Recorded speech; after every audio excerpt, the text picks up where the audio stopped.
Mesdames et messieurs, bonjour. Ici Jean sais un peu plus, en direct du camp de guerre de Sir Balthazar, où nous avons aujourd'hui l'honneur et le plaisir de recevoir Sir Balthazar lui-même. Sir Balthazar, bonjour. Eh bien, bonjour à vous. C'est moi qui suis honoré d'être reçu par les RTCH, chaîne que j'affectionne particulièrement.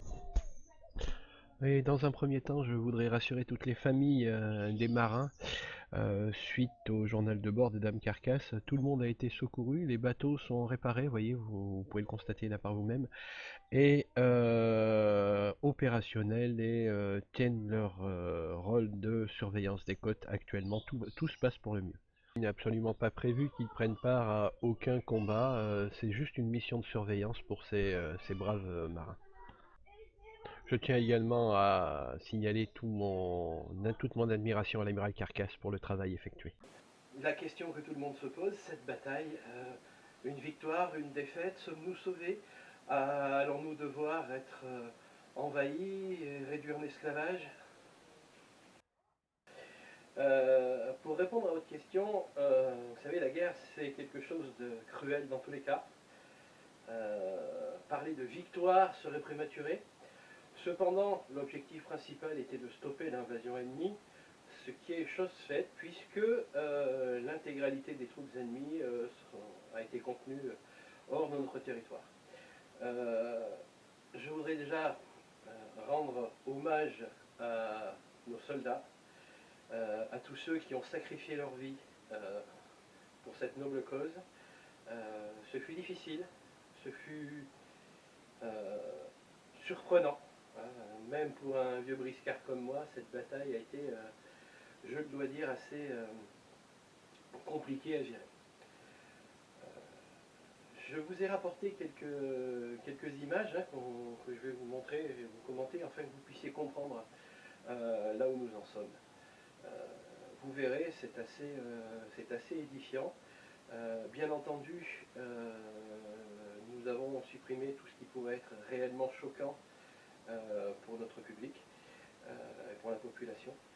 Je tiens à dire aussi que nous serons bien entendu derrière toutes les familles qui seront endeuillées par ce conflit et nous les aiderons autant que nous pourrons le faire. Personne ne sera laissé dans la misère suite à cette affaire, bien évidemment. Donc, écoutez, je vous propose de commencer à commenter. Voilà, je vous ai donc rapporté quelques images de ce qui s'est passé afin que vous puissiez mieux appréhender les choses. Donc là, vous voyez, c'est notre arrivée à Château-Glorieux, comme vous le savez, notre forteresse du sud-est. La veille de la bataille, vous voyez, nos troupes sont alignées, fières, magnifiques. Un très grand moment d'émotion et de fierté pour moi en les passant en revue, voyez-vous. C'était quelque chose d'absolument exceptionnel. Et vous allez voir, nos jeunes cavaliers voilà, sont tout à la joie de nous retrouver. Vous voyez, ils sont venus faire une magnifique parade pour nous accueillir. C'est un moment, j'avoue que je n'oublierai jamais. C'était absolument fantastique. Je suis encore extrêmement ému en, en voyant ces images. Donc pour que vous puissiez comprendre, on vous a fait une petite carte, là vous voyez, en bleu nos troupes, à gauche en rouge les troupes ennemies. Comme vous pouvez constater, ils sont extrêmement plus nombreux. Et il y a un petit point bleu en haut dont on reparlera plus tard puisqu'il a son importance. Donc prenons le jour de la bataille, vous voyez arriver les armées aélioniennes, nains en tête, comme vous pouvez le constater. Force extrêmement impressionnante.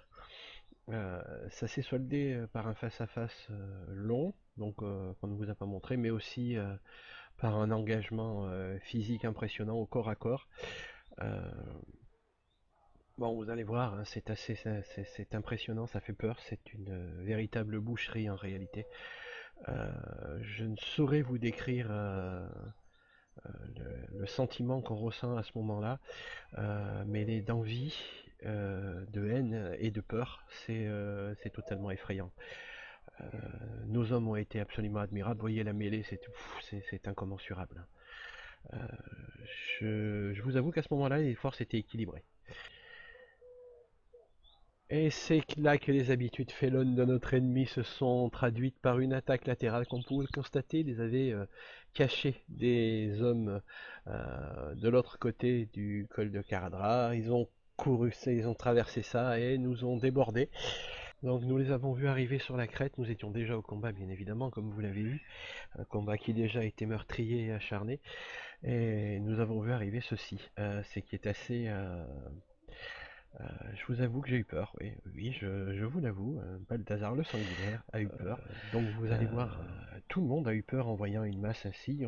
Sur la carte ainsi arrivée, et on dans quelle position nous étions là, nous allions nous faire déborder. Effectivement, ça fait extrêmement peur. Donc il n'était pas là pour rigoler, comme vous pouvez le constater. Hein. Un petit moment d'observation, il y a eu un bref arrêt de quelques secondes de combat frontal. Nos archers se sont défendus comme ils ont pu.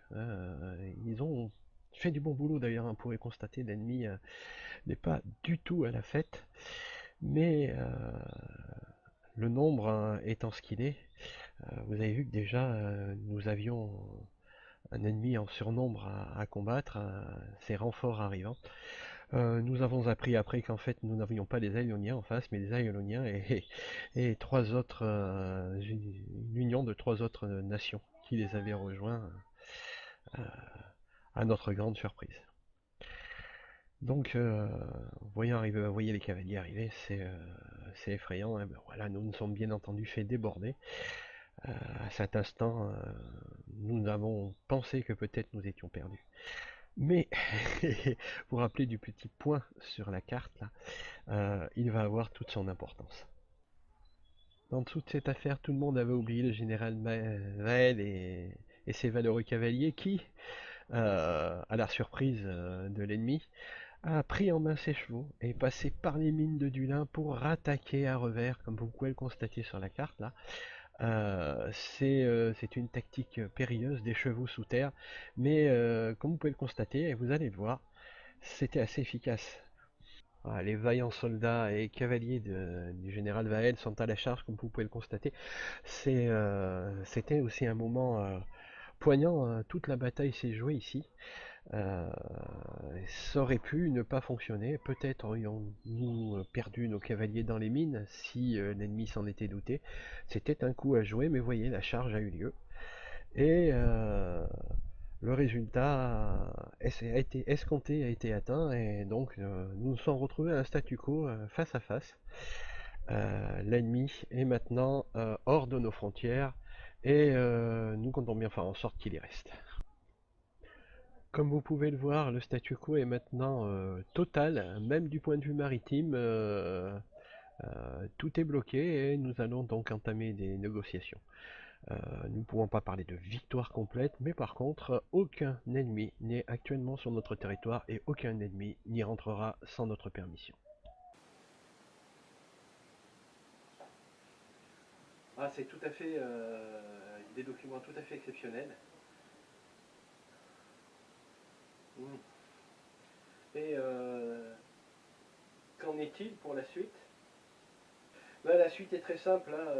J'estime pour ma part que suffisamment de sang a été versé dans ce conflit, que de toute façon nous n'en sortirons pas. Je pleure des amis, je pleure des frères d'armes, nous pleurons tous des hommes et des pauvres gens morts dans cette bataille. Il suffit. J'ai donc décidé solennellement d'accepter le duel face à Chérune. Il y aura du sang, il y aura des tripes, ce sera les miennes, ce sera les siennes, mais aucun autre charretier ne mourra pour cette cause. Chérune, rendez-vous rapidement, je vous t'envoie un messager et nous réglerons ça entre hommes, face à face, sans magie ni autre sordide manipulation.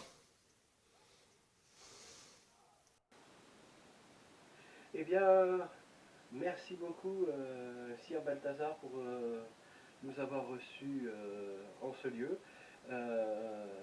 Nous verrons par la suite comment va se dérouler ce duel, dès que nous aurons plus d'informations, bien entendu. Nous vous les ferons parvenir, chers amis. Passez une bonne soirée et à bientôt.